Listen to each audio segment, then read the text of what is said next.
Shalom saudara pendengar saudara rohani yang dikasihi Tuhan Yesus Kristus. Selamat datang di renungan rohani malam hari ini. Selamat malam, saya berdoa agar saudara sehat selalu. Semoga Roh Kudus hadir di tengah kita saat ini. Sebelum kita mulai renungan malam ini, marilah kita bersama-sama berdoa. Bapa kami yang di surga, Bapa di dalam nama Tuhan Yesus Kristus, kami sungguh mengucap syukur, ya Tuhan, oleh karena Engkau sangat baik buat kami. Engkau ada bersama kami dan menopang hidup kami di siang hari dan di malam hari. Engkau ada bersama-sama dan menyertai kami. Tuhan, kami memuji dan bersyukur kepadamu pada malam hari ini, kami masih bisa berkumpul di rumah kami yang kecil ini. Tuhan, saat ini kami hendak mendengarkan firman-Mu. Berilah pengetahuan dan bimbinglah hamba-Mu ini agar apa yang Engkau firmankan dapat bekerja sesuai kehendak-Mu. Buat kami jemaat-Mu, bukalah hati dan pikiran kami untuk mendengar dan menerima firman-Mu. Kiranya firman-Mu ini dapat menjadi berkat bagi kami. Berbicaralah Tuhan, kami sudah siap menerima firman-Mu. Di dalam nama Tuhan Yesus Kristus kami berdoa dan mengucap syukur. Amin. Sahabat saudara rohani, pembacaan ayat emas Alkitab renungan kita malam hari ini. Nats pilihan kita adalah, waktu aku takut, aku ini percaya kepadamu. Tertulis dalam kitab Mazmur 56 ayat 4. Bacaan kita pada malam ini terambil dari kitab Mazmur 56 ayat 1 sampai dengan ayat 14. Untuk pemimpin biduan, menurut lagu, merpati di pohon-pohon tarbantin yang jauh, Miktam dari Daud, ketika orang Filistin menangkap dia di Gat. Kasihanilah aku, ya Allah, sebab orang-orang menginjak-injak aku, sepanjang hari orang memerangi dan mengimpit aku. Seteru-seteruku menginjak-injak aku sepanjang hari. Bahkan banyak orang yang memerangi aku dengan sombong. Waktu aku takut, aku ini percaya kepadamu, kepada Allah, yang firman-Nya kupuji. Kepada Allah aku percaya, aku tidak takut. Apakah yang dapat dilakukan manusia terhadap aku? Sepanjang hari mereka mengacaukan perkaraku, mereka senantiasa bermaksud jahat terhadap aku. Mereka mau menyerbu. Mereka mengintip, mengamat-amati langkahku, seperti orang-orang yang ingin mencabut nyawaku. Apakah mereka dapat luput dengan kejahatan mereka? Runtuhkanlah bangsa-bangsa dengan murka-Mu, ya Allah. Sengsaraku Engkaulah yang menghitung-hitung, air mataku Kau taruh ke dalam kirbat-Mu. Bukankah semuanya telah Kau daftarkan, maka musuhku akan mundur pada waktu aku berseru. Aku yakin bahwa Allah memihak kepadaku. Kepada Allah, firman-Nya kupuji. Kepada Tuhan, firman-Nya kupuji. Kepada Allah aku percaya, aku tidak takut. Apakah yang dapat dilakukan manusia terhadap aku? Nazarku kepadamu, ya Allah, akan kulaksanakan, dan korban syukur akan kubayar kepadamu. Sebab Engkau telah meluputkan aku daripada maut, bahkan menjaga kakiku, sehingga tidak tersandung. Maka aku boleh berjalan di hadapan Allah dalam cahaya kehidupan. Mazmur 56 ayat 1 sampai dengan ayat 14. topik dari ayat emas renungan kita adalah: kesepian adalah suatu ketidaksadaran akan keberadaan pribadi yang menyertai kita di mana saja. Mari kita mulai renungan malam kita. Judul renungan kita hari ini adalah Waktu Saya Takut. Kisah inspiratif. Saat dikejar Saul, Daud kabur dari rumah Imam di Nob. Ia sampai ke Gad, tempat musuh-musuhnya tinggal. Di sana ia langsung dikenali dan dibawa ke hadapan Raja Ahis. Berbagai kisah dan lagu merayakan kemasyhuran Daud. Ia telah membinasakan ribuan orang Filistin. 1 Samuel 21 ayat 11. Kemasyhuran itu dicapainya dengan mengorbankan para wanita dan anak-anak Filistin yang kehilangan suami dan ayah mereka. Karena itu, ini adalah kesempatan bagi orang Filistin untuk membalas dendam. Daud kehilangan keberaniannya di dalam ketakutan yang dalam. Ia pura-pura sakit ingatan, menggores-gores pintu gerbang dan membiarkan ludahnya meleleh ke janggutnya. Ahis mengusirnya dengan pandangan rendah.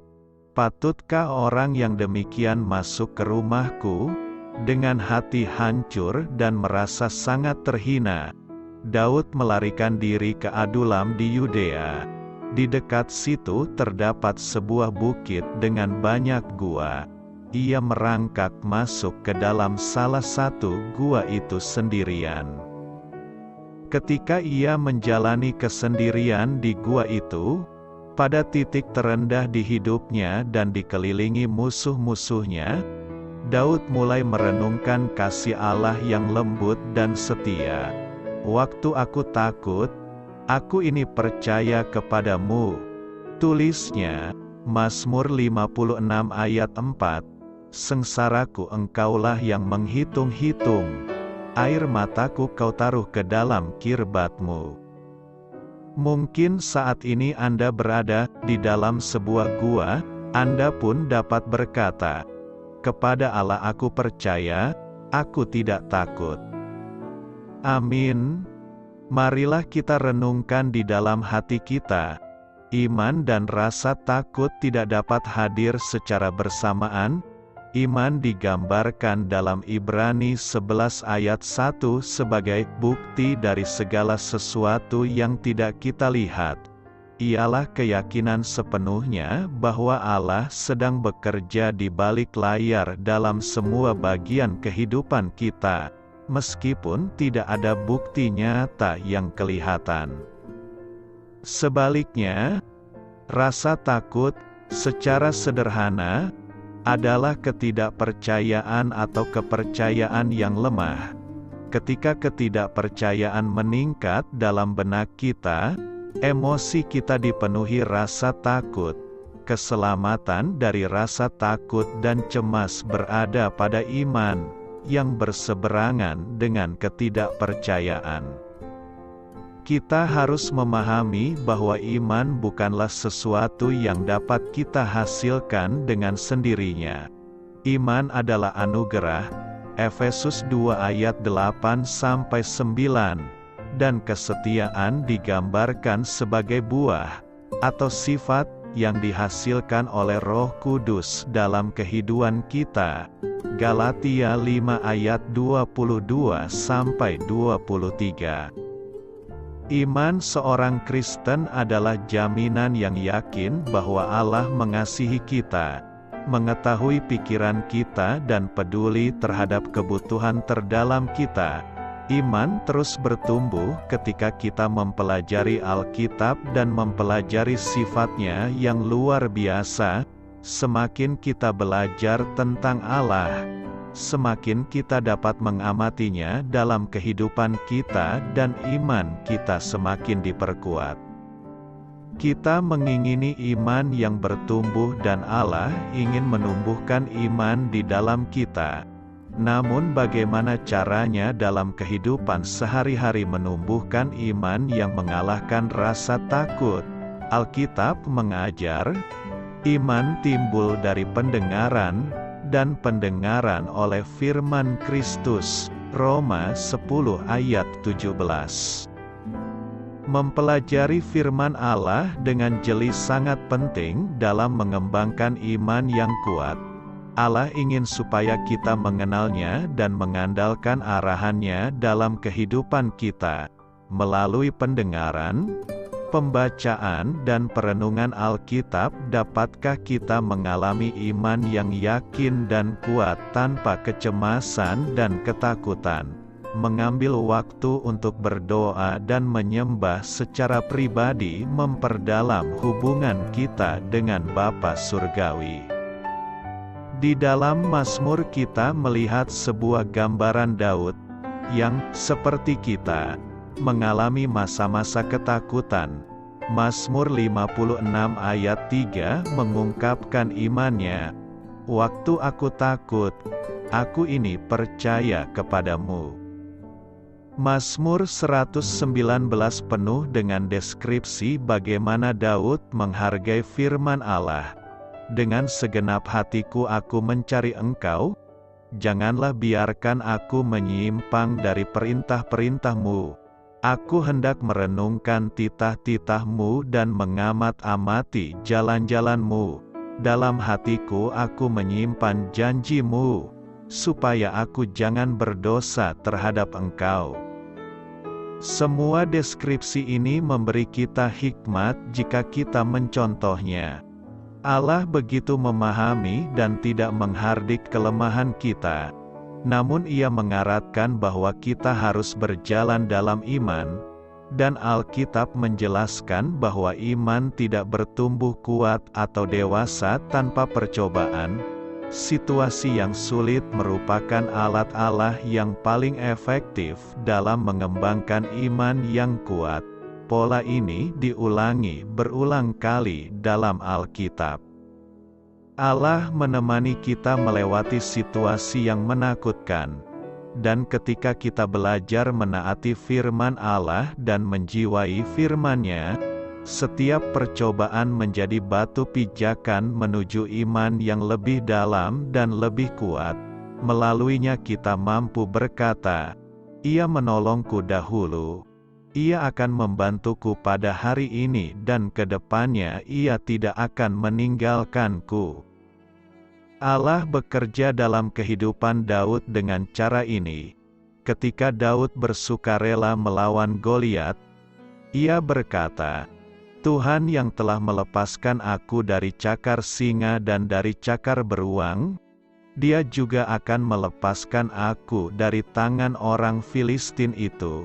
1 Samuel 17 ayat 37. Daud tahu bahwa Allah telah melindunginya dalam situasi yang genting pada masa silam. Ia telah melihat dan mengalami kuasa dan perlindungan Allah dalam kehidupannya, dan hal ini mengembangkan iman yang gagah berani di dalamnya. Firman Allah begitu kaya akan janji yang dapat kita pegang dan kita klaim. Ketika kita sedang menghadapi kesulitan keuangan, Filipi 4 ayat 19 mengajar, Allahku akan memenuhi segala keperluanmu menurut kekayaan dan kemuliaannya dalam Kristus Yesus. Jika kita sedang cemas tentang keputusan yang harus kita ambil, Mazmur 32 ayat 8 mengingatkan kita bahwa Allah akan mengajar dan menunjukkan kepadamu jalan yang harus kau tempuh. Aku hendak memberi nasihat, mataku tertuju kepadamu. Di dalam kesakitan kita mengingat bahwa Roma 5 ayat 3-5 berkata, dan bukan hanya itu saja, kita malah bermegah juga dalam kesengsaraan kita, karena kita tahu bahwa kesengsaraan itu menimbulkan ketekunan, dan ketekunan menimbulkan tahan uji, dan tahan uji menimbulkan pengharapan. dan pengharapan tidak mengecewakan. Karena kasih Allah telah dicurahkan di dalam hati kita oleh Roh Kudus yang telah dikaruniakan kepada kita.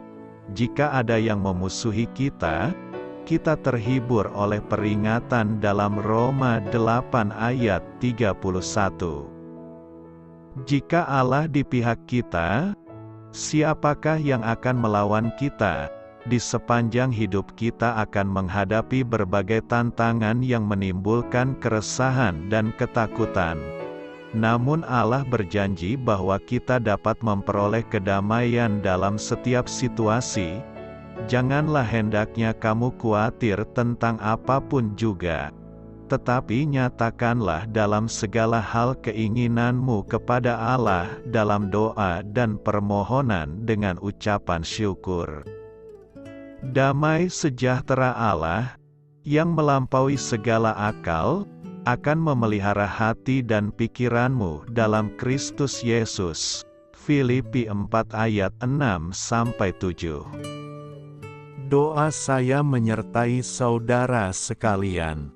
Saya memberkati Anda agar sewaktu Anda mencarinya dari Dia, Bapa Surgawi Anda akan memberikan bagi Anda roti harian Anda, dalam nama Yesus Kristus.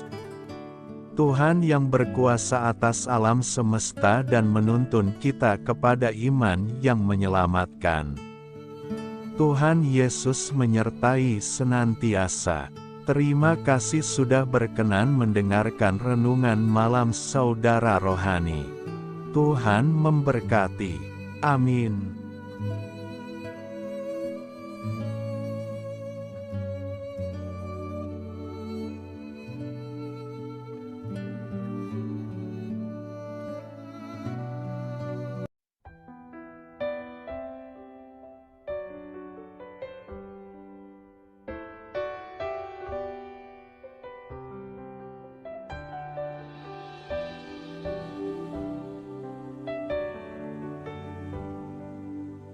Marilah kita renungkan, sahabat saudara rohani, demikianlah renungan firman Tuhan malam hari ini. Semoga menjadi berkat di dalam hidup kita dan menjadikan kita pribadi yang lebih baik. Sebelum kita beristirahat pada malam hari ini, marilah kita berdoa. Bapa kami yang di surga, Bapa di dalam nama Tuhan Yesus Kristus, kami sungguh mengucap syukur, ya Tuhan, oleh karena Engkau sangat baik buat kami. Engkau ada bersama kami dan menopang hidup kami di siang hari dan di malam hari. Engkau ada bersama-sama dan menyertai kami, ya Tuhan Yesus. Kami mengucap syukur untuk firman-Mu, ya Tuhan, yang memberikan kami kekuatan dan menyadarkan kami bahwa kami tidak perlu takut dengan gelap dan malam. Sebab Tuhan, Engkau ada bersama kami. Engkau melindungi kami dan menjadi perisai bagi kami hamba-Mu berdoa saat ini. Tuhan, untuk setiap pendengar renungan ini yang mengalami ketakutan, kecemasan, kegelisahan, pada situasi gelap dan malam hari di dalam nama Tuhan Yesus Kristus. Kuasa Tuhan melepaskan mereka dari segala ikatan roh-roh ketakutan yang mengikat mereka saat ini. Tuhan melepaskan setiap anak-anak-Mu dari segala rasa takut dan kecemasan. Di dalam nama Tuhan Yesus segala kuasa-kuasa roh jahat, kuasa setan iblis yang mengganggu anak-anak-Mu, ya Tuhan, tolong hancurkan dan halaukan dengan kuasa-Mu. Dalam nama Tuhan Yesus Kristus, berkati setiap kami anak-anak-Mu, ya Tuhan, dan lindungilah kami aman di dalam Engkau. Ya Tuhan, penuhilah setiap hati kami dengan keberanian, damai sejahtera, dan sukacita serta ketenangan yang dari Tuhan. Berkati kami di malam hari ini, saat kami tidur dan beristirahat. Kuasa-Mu, ya Tuhan, menaungi setiap kami, memberkati dan melindungi kami. Bangunkanlah kami kembali besok pagi dengan kekuatan yang baru. Tubuh yang sehat diberkati Tuhan, dan berkat-berkat yang baru Tuhan sediakan bagi kami. Terima kasih, ya Tuhan, kami sungguh mengucap syukur untuk firman-Mu yang menguatkan kami. Dalam nama Tuhan Yesus Kristus Juru Selamat kami, Bapa kami yang baik, kami mengucap syukur dan berdoa haleluya. Amin. Biarlah firman Tuhan menjadi pengingat untuk kita semua, bahwa tuntunan dari Roh Kudus akan selalu memberi jalan keluar bagi setiap permasalahan hidup kita, dan memberi kedamaian di hati kita. Amin. Sampai jumpa di renungan malam saudara rohani berikutnya.